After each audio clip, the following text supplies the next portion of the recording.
अब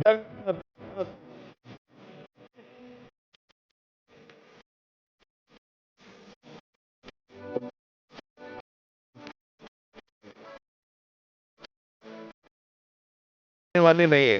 आप जितना मेहनत कर रहे हो ना, जिस दिन आपको बड़े पद पे मिल जाएगा ना, तो इससे ज्यादा मेहनत करना पड़ेगा। इसीलिए एग्जाम इतना टफ बनाता है कि मेहनत करने की जिन्हें आदत लगी है वही आए यहाँ पे, नहीं तो भाग जाएगा सब नौकरियां छोड़ के। जिनका जॉब लग गया ना, कभी कभी फ्रस्ट्रेट होता है तो फोन करता है सर, मन कर रहा है छोड़ दे यहाँ पर। पता है जितना बड़ पद पे जाएंगे उतना ज्यादा होगा यहाँ पर। आप नॉर्मल एसएससी के कर्मचारी बनेंगे, आपको कोई फोन नहीं करेगा, क्या ही कर पाएंगे आप। लेकिन अगर मान के चले कर्मचारी, वही अगर अधिकारी बन जाएंगे फोन आएगा। 3 साल जब तक मैंने प्रेपरेशन की और जब तक मेरा पूरा क्लियर नहीं हो गया तब तक सोशल मीडिया से दूर रह गई। फेसबुक मेरा बंद था बहुत पहले से ही, इंस्टाग्राम अकाउंट मेरा कभी था नहीं। इससे ज़्यादा फ़ोन का कोई इस्तेमाल नहीं किया गया। आप समय 2-3 घंटे दे देते हो, करो यार, जितनी मस्ती उतनी करो, तुम्हारी मर्जी, कोई फर्क नहीं पड़ेगा। भगवान ने आपको एक ही जन्म दिया है, लेकिन पूरे दिन ही अगर आप 2-3 घंटे पढ़ लेते हो ना, पूरे दिन में पर्याप्त है। वैकेंसी केस में उस टाइम को बढ़ा दो। बिना वैकेंसी 2 घंटे पढ़ रहे हो, इसका मतलब आप पढ़ रहे हो। अब ना वैकेंसी के टाइम पढ़ा ना अब पढ़ा, क्लास में आके बैठ के वापस चले गए, इससे कुछ नहीं होने वाला। जितने घंटे आप हर दिन में पढ़ सकते हो वो कमिटमेंट देना और हर दिन रेगुलरली पढ़ना, ये इंपॉर्टेंट है। अगर आपने खुद से वादा किया है कि मैं दिन में 8 घंटे पढ़ूंगा, उसके बाद आप 16 घंटे क्या करते हैं वो आपका कॉल है। आप एंजॉय करिए, आप घूमिए, पार्क में जाइए, मूवी देखिए, क्योंकि आपने अपना काम कर लिया है। नाउ यू हैव अर्नड दो 16 आवर्स। उसमें आप जो भी करना चाहते हैं आपने वो चीज़ कमाई है, and I call it reward system.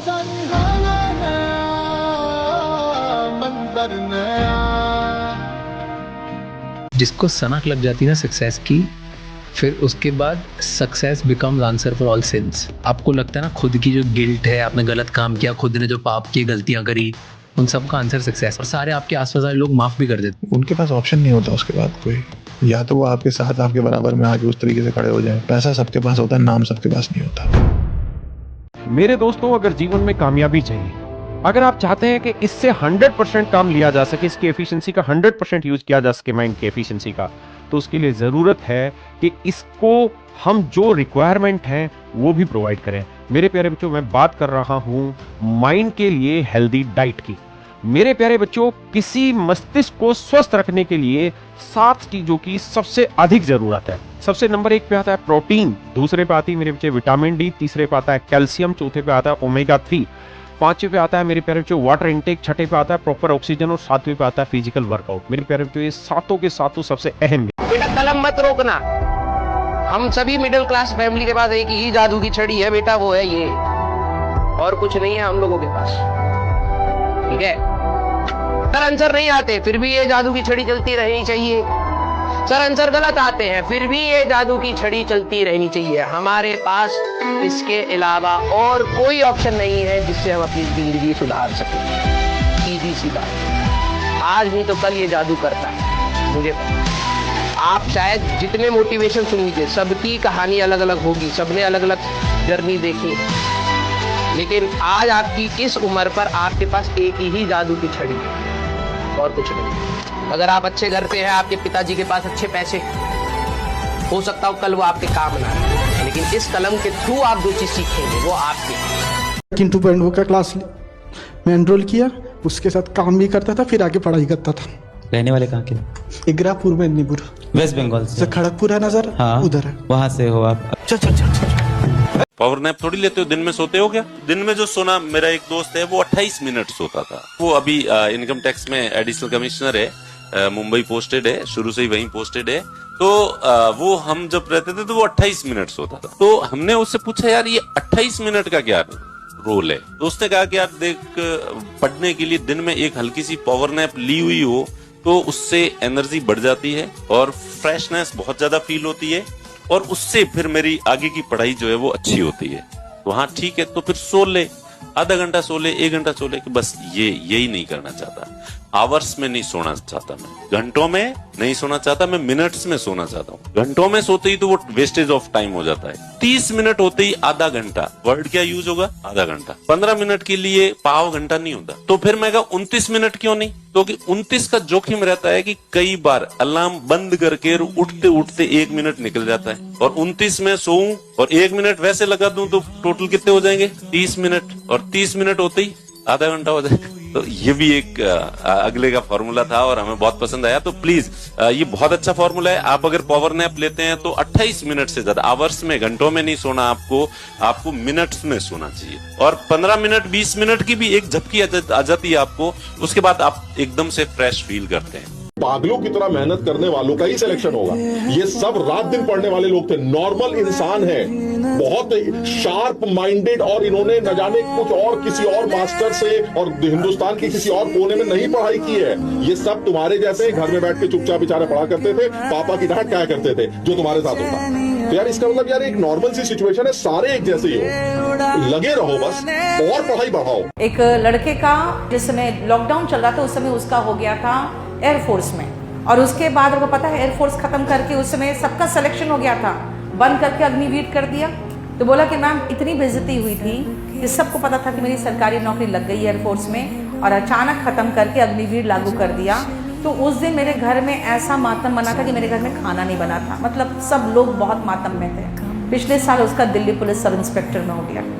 तो अगर उसका हो गया होता एयरफोर्स में तो दिल्ली पुलिस सब इंस्पेक्टर बनता वो नहीं बनता, है ना। तो इसका मतलब it was a blessing in disguise. Disguise मतलब छिपा हुआ, ब्लेसिंग मतलब वरदान, जो देखते तो लग रहा है खराब हुआ है। पहला जो मेरा फॉर्मूला है, प्लीज इसको फॉलो करना। एक टाइम में एक ही सब्जेक्ट पढ़ना है, 15 दिन तक एक ही सब्जेक्ट पढ़ना। आपको, आपने पॉलिटी उठा लिया तो 15 दिन तक आपको पॉलिटी ही पढ़नी है। ऐसे नहीं, कई लोग, ज्यादातर लोग 80% सुबह 2 घंटे साइंस पढ़ेंगे, फिर 2 घंटे हिस्ट्री पढ़ेंगे, फिर 2 घंटे ज्योग्राफी पढ़ेंगे, फिर 2 घंटे इकोनॉमिक्स पढ़ेंगे। इस तरह से पढ़ते हैं ज्यादातर 80-90% लोग, और वो सारे लोग फेलियर लोग होते हैं। क्या होता है कि आप एक ही सब्जेक्ट पढ़ते हो, सुबह से हिस्ट्री को लेके बैठे हो, आप हिस्ट्री पढ़ रहे हो, आपका माइंड हिस्ट्री के अकॉर्डिंग ढल गया है, अब वो हिस्ट्री में कंफर्टेबल फील कर रहा है। जितने में 2 घंटे में वो हिस्ट्री में उसने फ्लो स्पीड पकड़ी, और आपने हिस्ट्री हटा के एकदम से साइंस उसके सामने रख दी। अब आपका माइंड एकदम, अभी तक वो अकबर बाबर सोच रहा था और अब जो है एथेन मैथेन सोचने लग गया एकदम से। ये क्या हालात बदल गए, जज्बात बदल गई, जिंदगी बदल गई। अब तो भी जस्ट ऐसे करके वो 2 घंटे में साइंस में अपने आप को एडजस्ट करता है, जितने में आपने साइंस हटा के ज्योग्राफी डाल दिया। ये बिल्कुल वैसे ही है कि जैसे आप टीवी पे वेब सीरीज देखे, एक एपिसोड किसी एक वेब सीरीज का देखा और उसके बाद उस वेब सीरीज को बंद कर दिया और दूसरी वेब सीरीज शुरू कर दी, उसका एपिसोड देखे। अब उसके 2 एपिसोड देखे, आपका माइंड उस एपिसोड में उसके हिसाब से ढला और आपने वो वेब सीरीज बंद कर दी और तीसरी वेब सीरीज शुरू कर दी। ये ज्यादा ठीक रहता है? या आप नॉर्मली वेब सीरीज देखने बैठते हो तो एक के बाद दूसरी, दूसरी के बाद, अब वो स्टोरी लाइन और कैरेक्टर सब समझ में आ गए हैं आपके दिमाग में, और उसके बाद कंटिन्यू उसी वेब सीरीज का अगला एपिसोड देखना ज्यादा ठीक रहता है, या इस तरह से चेंज करके देखना ठीक रहता है? तो बस सेम चीज पढ़ाई में भी लागू होती है। अच्छी संगत क्या बना सकती है? एक छोटी कहानी से समझाता हूँ। एक बार आइंस्टाइन का एक ड्राइवर था, वो हमेशा उसके साथ रहता था। आइंस्टाइन जी जगह जगह पे लेक्चर देने जाते थे, वो धीरे धीरे उन सारे लेक्चर को वहां बैठ के सुनता था, और उसने धीरे धीरे सारे लेक्चर याद करके एक दिन उसने आइंस्टाइन को कहा कि मुझे आपके सारे लेक्चर याद हो गए, अब तो मैं आपकी जगह खड़े होकर लेक्चर दे सकता हूँ। तो आइंस्टाइन ने कहा, यार आज हम जहाँ जा रहे हैं वहाँ मुझे कोई जानता नहीं है, तो ऐसा करो तुम लेक्चर दे दो। तो वैसा उसने लेक्चर दिया ड्राइवर ने, और आइंस्टाइन उसका ड्राइवर बन गया। तो उसने, जो एक्चुअल ड्राइवर था, उसने बहुत अच्छा भाषण दिया और सारे लोग तालियां बजा रहे थे, क्योंकि सारे लोग उसकी बातों से बहुत अच्छे से प्रभावित थे। एक बच्चे ने खड़े होकर एक सवाल पूछ लिया, और वो सवाल बहुत कठिन था। तो उस ड्राइवर ने कहा कि भाई ये तो बहुत छोटा सा सवाल है, इसका जवाब तो मेरा ड्राइवर देगा। और ड्राइवर एक्चुअली में आइंस्टाइन बने हुए थे, तो आइंस्टाइन ने उसका जवाब दे दिया। इस कहानी से आप एक चीज़ छोटी सीख सकते हैं कि अगर आपकी संगत अच्छी है ना, तो आपको बहुत कुछ अच्छी चीज़ें सीखने को मिलती है, और अगर संगत बुरी है तो उसके परिणाम भी बहुत बुरे होंगे। सबसे अच्छा ज्ञानी किसी को भी ज्ञान नहीं देता, और जो ज्ञान देता है वो सबसे पहले रिस्पेक्ट मांगता है। आप सबको वो बात पता होगी, है ना, रामायण में जब भगवान राम ने रावण को मार दिया, है ना, और रावण अपनी आखिरी सांसें गिन रहा, तब राम जी के बगल में लक्ष्मण जी खड़े थे। तो लक्ष्मण जी को इशारा करते हुए राम जी ने कहा कि रावण चाहे हमारा दुश्मन था, चाहे वो अहंकारी था, लेकिन वो दुनिया में सबसे ज्ञानी था, मुझसे भी ज्यादा ज्ञानी। भगवान राम बोल रहे हैं, क्या बोल रहे हैं?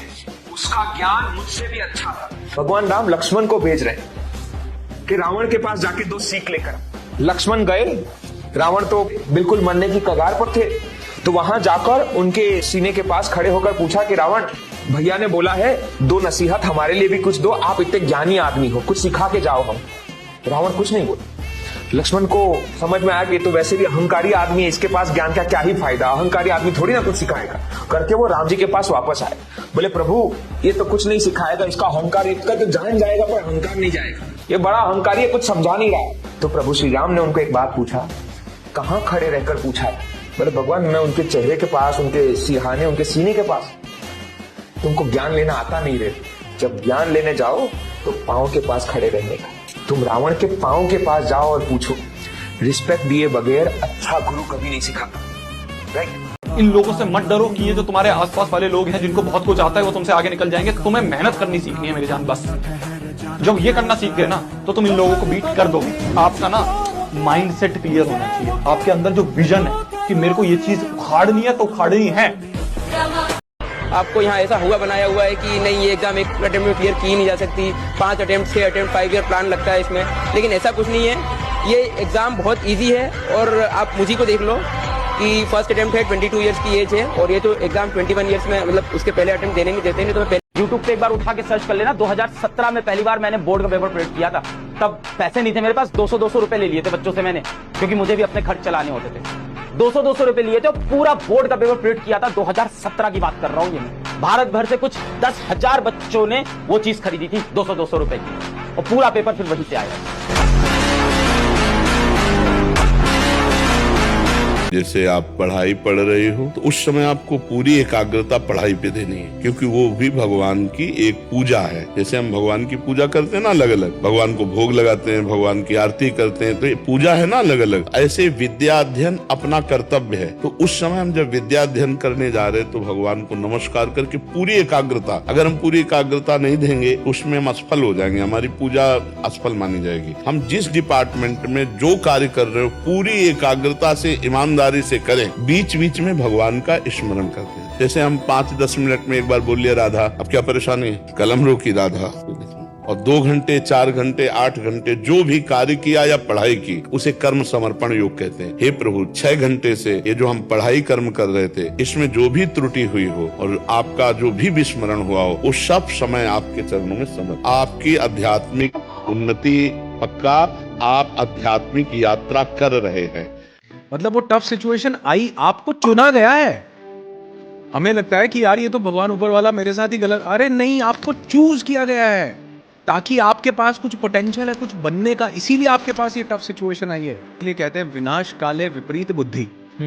रावण की हो गई थी तो हम क्या चीज है, इतना बड़ा महापंडित महाप्रकांड इंसान का जब भी वो टफ टाइम आता है ना उस टाइम पर हमारी बुद्धि भी ऐसे ही डिसीजंस लेने लगती है। इसीलिए कहा जाता है कि वो इंसान जो अपने यहाँ से काम है ना, अपने यहाँ से शांत है, उसको वो गलत डिसीजंस लेने की जगह उसको सॉल्यूशंस मिलते हैं। यही करते रह जाना है बस। Hi hello miss you love you too, कुछ नहीं होना है इससे, सब मुंह माया है। माइंड पे कंट्रोल लाओ, वो करो जिसकी जरूरत है जीवन में, सबसे कुछ नहीं होना है। इससे टेम्पररी सेटिस्फेक्शन है जो आपको होता है इन दिनों में जवानी में, इससे सिर्फ अट्रैक्शन है और कुछ नहीं। माया से बाहर निकलिए, जीवन का सच पहचानिए, जिसने कुछ किया है उसके बारे में सोचिए, वरना जिंदगी में हमेशा मलाल रह जाएगा। काश मैं कुछ कर लेता सही एज में पेरेंट्स के लिए। नादान नहीं हो आप, लोग कहते बच्चे नादान है, नादान है आप, आपका स्वार्थ समझता है नादान है। नादान कैसे हो आप? स्वार्थी हो आप, इसको नादान नहीं, इसको स्वार्थी सेल्फिश कहते हैं। जो सिर्फ अपने बारे में सोचे, अपने सुख, अपना लाइफस्टाइल, अपने कपड़े, अपना मोबाइल, अपनी सेल्फी, अपनी गर्लफ्रेंड, अपना सब कुछ स्टोरीज, दिखावा, शो ऑफ, मेरी लाइफ, मेरी नींद, मेरी सीरीज, मेरी वेब सीरीज, मेरी मूवीज। बाप वहां पे काम कर रहा है और तुम यहाँ पे वेब सीरीज देख रहे हो। बाप काम कर रहा है, तुम लेक्चर मिस कर रहे हो। वो अपने जिंदगी के बारे में नहीं सोच रहा है, बीमारी से लड़ रहा है, तुम्हारे लिए काम कर रहा है और तुम्हें चूल है। वाह, बेस्ट है। आप लोग देखना, अगर आपको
मुझे ये लगता है एसएससी जैसे एग्जाम में सर एक अच्छी बात है, प्योर ऑब्जेक्टिव एग्जाम है, ABCD वाला। इसमें वो सिस्टम नहीं है कि कुछ लिखना है, ये पहले था आप हट गया है। मतलब आपका बस नॉलेज और स्पीड का टेस्ट है। तो कोई भी बच्चा अगर फोकस तरीके से तैयारी करे, दम लगा के, कंसिस्टेंट रहे, कंसिस्टेंटली अगर आप पढ़ोगे और रोज रोज वो यूट्यूब पर जाके नई नई स्ट्रेटजी ना सीखे तो हो जाएगा। और मुझे लगता है आज की डेट में तो वो गैप भी खत्म हो गया है कि आपको अच्छे टीचर का एक्सेस नहीं है। ऑनलाइन में तो you have access to all good teachers. तो आप अच्छे टीचर के साथ लग जाओ और टीचर पे ट्रस्ट करके उसके साथ अगर आप मेहनत करोगे तो आपका सिलेक्शन हो जाएगा। तुम्हारा कोई भी शेड्यूल नहीं है, तुम कभी भी उठ रहे हो, कभी भी सो रहे हो, मूवी देख रहे हो, बिंज वॉचिंग कर रहे हो, पार्टी कर रहे हो, फालतू की चैटिंग कर रहे हो, इंस्टाग्राम स्क्रॉल कर रहे हो। कब तक करोगे ये? कब तक करोगे? तुम्हारे पास 1000 साल नहीं है जीने के लिए। जब भी ये सब चीजें करा करो ना, देखो सिंपल सी चीज बता रहा हूँ, टाइम ब्लॉकिंग मेथड लगा लो। जो भी चीज करना है ना उसको एक टाइम सेट कर लो और 3 चीजें अपनी फिक्स कर लो, सोने का टाइम, उठने का टाइम और खाना खाने का टाइम। That's it. बाकी सारी चीजें ऑटोमेटिकली फिक्स हो जाएंगी। होने को सब चीज चेंज हो जाती है, पर चेंज करने वाला चाहिए, चेंज करने वाला चाहिए। अगर तुमको डायरेक्शन नहीं पता, तुमको गाइडेंस नहीं पता, मैं करवाऊंगा चेंज, मैं करवाऊंगा तुम्हारी लाइफ चेंज, मैं करूंगा तुमको गाइड। किसी के साथ किसी भी फील्ड में आप उतर जाइए, चाहे आप पढ़ाई की बात करो। आज आप 15 घंटे पढ़े, आपको लग रहा है कि मुझसे सवाल सॉल्व हो जाएंगे, मुझसे जब सवाल सॉल्व हो गए मैं फिर अगले दिन फिर 17 घंटे या 15 घंटे पढ़ूंगा, फिर और सवाल सॉल्व होंगे, फिर ऐसे करते करते सर मैं मोटिवेट हो गया, मैं अपने आप अब कंसिस्टेंट हो गया। ये हमें ऐसा लगता है, हम चाहते हैं कि ऐसा हो। दिस इज नहीं होता। रियलिटी ये है, day 1 no result, no result, कुछ नहीं हुआ, अगले दिन भी नो रिजल्ट, चलता गया सर, चलता गया, चलता गया, चलता गया। 31वें दिन हल्का सा रिजल्ट, आप थोड़ा सा रिजल्ट कुछ दिखा, बट ये डे 1 से डे 31 जितने तरीके से या जितने शॉर्ट फ्रैक्शन में मैंने डॉट डॉट डॉट करके वहां तक पहुंचा दिया है, के बीच में पता है कहां आप भाग जाओगे? नेगेटिविटी कि मैं ये क्यों कर रहा हूं, कुछ हो तो रहा नहीं, डीमोटिवेशन, क्यों रोज रोज कौन उठाए सर। क्योंकि ये डे 1 से लेकर डे 31 तक की भी बात करूं, बहुत दूर नहीं जाते हैं, यहां तक का जो रास्ता है ना, इनसे भरा हुआ है कि पहले दिन मेहनत की, दूसरे दिन रिजल्ट मिल गया, दूसरे दिन मेहनत की, तीसरे दिन रिजल्ट बन गया। तो फिर इस मुद्दे पे बात ही क्यों कर रहे होते सर? फिर तो ये काम सारे कर लेते हैं। क्यों? क्योंकि आज मेहनत की, कल रिजल्ट मिल रहा है, कल मेहनत की, परसों रिजल्ट मिल रहा है, सर बढ़िया चल रहा है। आप एक्शन से बचना चाहते हैं, इसलिए ओवर थिंकिंग करते हैं, अपने आप पर सवाल उठाएं। क्योंकि अधिकांश लोग ओवर थिंकिंग इसलिए करते हैं ताकि कुछ करना ना पड़े और उनको एक बहाना मिल जाए कि मैं ये काम इसलिए नहीं कर पा रहा हूं क्योंकि मेरे मन में ये विचार आया और इससे लगता है कि इसके करने का कोई फायदा नहीं। And I tell you what, यह अपने आप से प्रेम न कर पाने का नतीजा होता है। जब आप कुछ करने से बचना चाहते हैं, जब आप किसी चीज का क्रेडिट और ब्लेम दोनों से बचना चाहते हैं, तो कई बार आप ओवर थिंकिंग करते हैं। और ये तब करते हैं जब आप अपने आप को रिकॉग्निशन से वंचित करना चाहते हैं। इसलिए सेल्फ कंपैशन, अपने आप से प्रेम बहुत जरूरी है। जब आप अपने आप से प्रेम करेंगे तो ठीक है, आप गलतियां भी करेंगे, लेकिन उन गलतियों के लिए अपने आप को लगातार दोषी नहीं मानते रहेंगे। और यही सामान्य होना, यही मनुष्य होना है। बेटा एक तो ना खुद में और टॉपर में एक फर्क समझ लो आज ही से। ये मजे करना छोड़ दो कि मुझे लग रहा है 4 घंटे मैंने पढ़ लिया तो बहुत ज्यादा पढ़ लिया। अभी नहीं, अभी कुछ नहीं हुआ है। अभी लड़ाई उस दिन होगी जिस दिन जब ये एग्जाम आएगा। अपने जीवन की कहानी के लेखक आप खुद हैं, दूसरों को इसे लिखने का मौका ना दे दोस्त। अपनी जीवन की कहानी के लेखक आप खुद हैं, दूसरों को इसको लिखने का मौका मत दो। दूसरे तो एनालाइज करते हैं बस, वो लिख देंगे असफल, वो लिख देंगे कर्महीन, वो लिख देंगे नालायक, वो लिख देंगे कामचोर, वो लिख देंगे फालतू का था। दूसरों के हाथों में कलम दे दोगे, जो जी चाहेगा वो लिख देंगे। और अगर आपके हाथ में कलम है तो फिर जो आप हैं दुनिया वो बोले I am a champion, I am a champion. मैं करूंगा, मैं मेहनत करना जानता हूं। अपनी कलम अपने हाथ में ले लो बॉस। आपने अपने समय को एकदम सस्ता बना रखा है, किसी के ऊपर भी न्यौछावर कर देते हो। कोई व्यक्ति आपसे प्रेम से 2 मीठे शब्द बोल दे, आपको लगता है कि यार ये मेरा कितना परम हितैषी है, मेरे को कितना चाहता है, इसके लिए मैं सब कुछ कर दूंगा। लग गए उसी के साथ व्हाट्सएप पे लगातार बात करने, लग गए उसके जीवन की प्रॉब्लम सॉल्व करने। और आपको पता है कि जब भी उसका बुरा वक्त आता है वो आपसे बात करने आता है, जब भी उसको काम पड़ता है वो आपके पास आता है, काम निकलते ही वो आपको छोड़ के चला जाता है। अपने आप को छोड़ के आप हर किसी के हो जाते हो, लोगों की मीठी बातों में यूं ही आ जाते हो। सबसे पहले आप खुद के अपने सगे बनो भाई। एक बात हमेशा ध्यान रखना, अगर आप में जुनून है जिंदा रहने का, लड़ने का, कुछ करने का, तो आप कामयाब जरूर होंगे एक दिन। किसी ने क्या खूब लिखा है कि आप चाहें, क्या लिखा है, आप चाहो तो पानी में तस्वीर बना सकते हो, तो पानी में तस्वीर बना सकते हो, तो आगे आगे मुझे कुछ भी याद नहीं रह गया। मगर क्यों? एक बच्चे ने कमेंट में लिखा तो मैंने पढ़ दिया।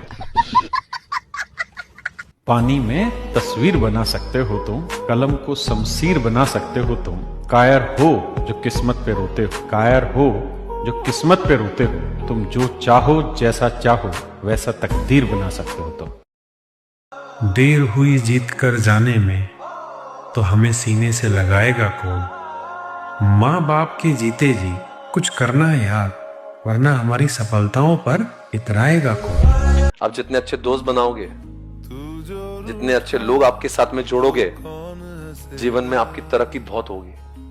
आपको अभी बातें बड़ी अजीब सी लग रही होगी, अच्छे दोस्त होना कैसे पैसे दिलाएगा, अच्छे दोस्त कैसे होना नेटवर्थ है। मुझसे पूछो, मेरे आज भी वही दोस्त थे जो सी इंटर के थे, इट्स बीन लॉन्ग टाइम। और आप नहीं जानते हमने कितना कमर्शियल व्यवहार एक दूसरे के साथ में किया। आज मेरी क्लासेस बनाने में मेरे अंदर जितने भी गुण आप देख रहे हो, वॉट एवर आई एम, बहुत सारी चीजें जो मुझे नहीं पता थी, मेरे दोस्तों को पता थी, मैंने उनसे सीखी और आज आपके सामने खड़ा हूं। जो अपना परिवार नहीं सिखा सकता, जो अपने माँ बाप नहीं सिखा सकते हैं, वो अपने दोस्त सिखा सकते हैं। जो आपको आपके मुंह पे आपकी बुराई बोल सकते हैं, वो सिर्फ आपके दोस्त ही हो सकते हैं। तो इन दोस्तों को अंडर एस्टिमेट मत करना। हो सकता है कई लोग बिजनेस टाइकून बन जाए यहाँ पे, कई लोग हो सकता है यहाँ पे बिलियनियर बन जाए, आपको भी यू नेवर नो कौन क्या बन जाएगा। ये सब लोग आपके साथ में होना जरूरी है। पर याद रखना, मैं आपको बता रहा हूँ, इतने सालों बाद भी कोई सी एंटर का दोस्त आज मिलता है ना, तो इतनी खुशियां होती है यार। और हम लोग इतने अच्छे से बात करते हैं एज इफ हम लोग कल मिले थे। इसके बाद में आप 10-5 साल बाद भी मिलोगे ना, तो ऐसा लगेगा यार ये तो रोज हम इससे बात करते हैं। और कुछ लोग होते हैं जिनके साथ में रात दिन रहते हैं सोसाइटी में, लगता अजनबी ही है। 15 सालों से 20 साल से नेबर बने आप उसके, पर उससे कुछ होता ही नहीं जो अभी होता है। अटैचमेंट ही नहीं, ये अटैचमेंट है। तो इस पल को ना भुलाना, ये आपके लिए सीख होना चाहिए। देखो, लड़कियां डिस्ट्रैक्शन नहीं होती, मैं आपको बताता हूँ। मेरी भी बहुत फ्रेंड्स हुआ करते थे जब मैं सी करता, ऐसा नहीं कि लड़कियों से डिस्ट्रैक्शन, वो आपके माइंडसेट का गेम होता है। लड़कियों को किस नजर से आप देख रहे हो, उनके साथ में कैसा बिहेव करना है, आपके ऊपर वो डिस्ट्रैक्शन है, या फिर आपके लिए कभी कभी लड़कियां इंकरेजमेंट हो सकती है। मैं तो बोलता है हर लड़कों की लड़कियां दोस्त होना चाहिए। क्यों? इसमें मेरा विचार है, कभी आप लड़कियों के साथ में रहते हो ना, आपको बहुत तहजीब से, लिहाज से, इज्जत से रहना पड़ता है। आप ऐसे कुछ भी नहीं, आप दो लौंडे रहे ना, वो क्या बात करेंगे उसका कोई भरोसा नहीं। और फिर ये लौंडे जब किसी बिग 4 में लड़कियों के साथ में इंटरेक्ट करते हैं ना, ये क्या बोल जाएंगे वो कोई लड़की टॉलरेट नहीं कर पाएगी। और शादी के बाद में तलाक होना पक्की बात है। तो क्या है ना, आपको पता होना चाहिए क्या तहजीब, क्या अदब से, किस डिस्टेंस से, कितने वॉल्यूम में, कितना दूर रह के आप लड़कों को ऐसा मार सकते हो, लड़कियों को नहीं मार सकते हो। आपको पता होना चाहिए इनको कैसे डील करना है। कई लड़के तो सिर्फ बॉयज स्कूल में थे और यहाँ पे भी आके लौंडे दोस्त बना लिए, तो पता ही नहीं चलेगा हाउ टू बिहेव। और मैं वो सेम चीज एप्लीकेबल टू गर्ल्स ऑल्सो। आपको पता होना चाहिए कि लड़कों से भी क्या बात करना और क्या नहीं। कभी कभी लड़के आपकी थोड़ी सी पॉजिटिविटी को कुछ अलग लेवल पे लेके चल जाते हैं। अंडरस्टैंड किया, अच्छा कुछ तो चल रहा है इसके माइंड में, तो आपको क्या बातें लड़कों को बोलना क्या नहीं बोलना, ये भी आपको पता होना चाहिए। वरना लड़के आपकी छोटे से एक पॉजिटिव स्माइल को किसी और लेवल, अच्छा, तो ये आपको पता होना चाहिए कि क्या लेवल आपका होना चाहिए।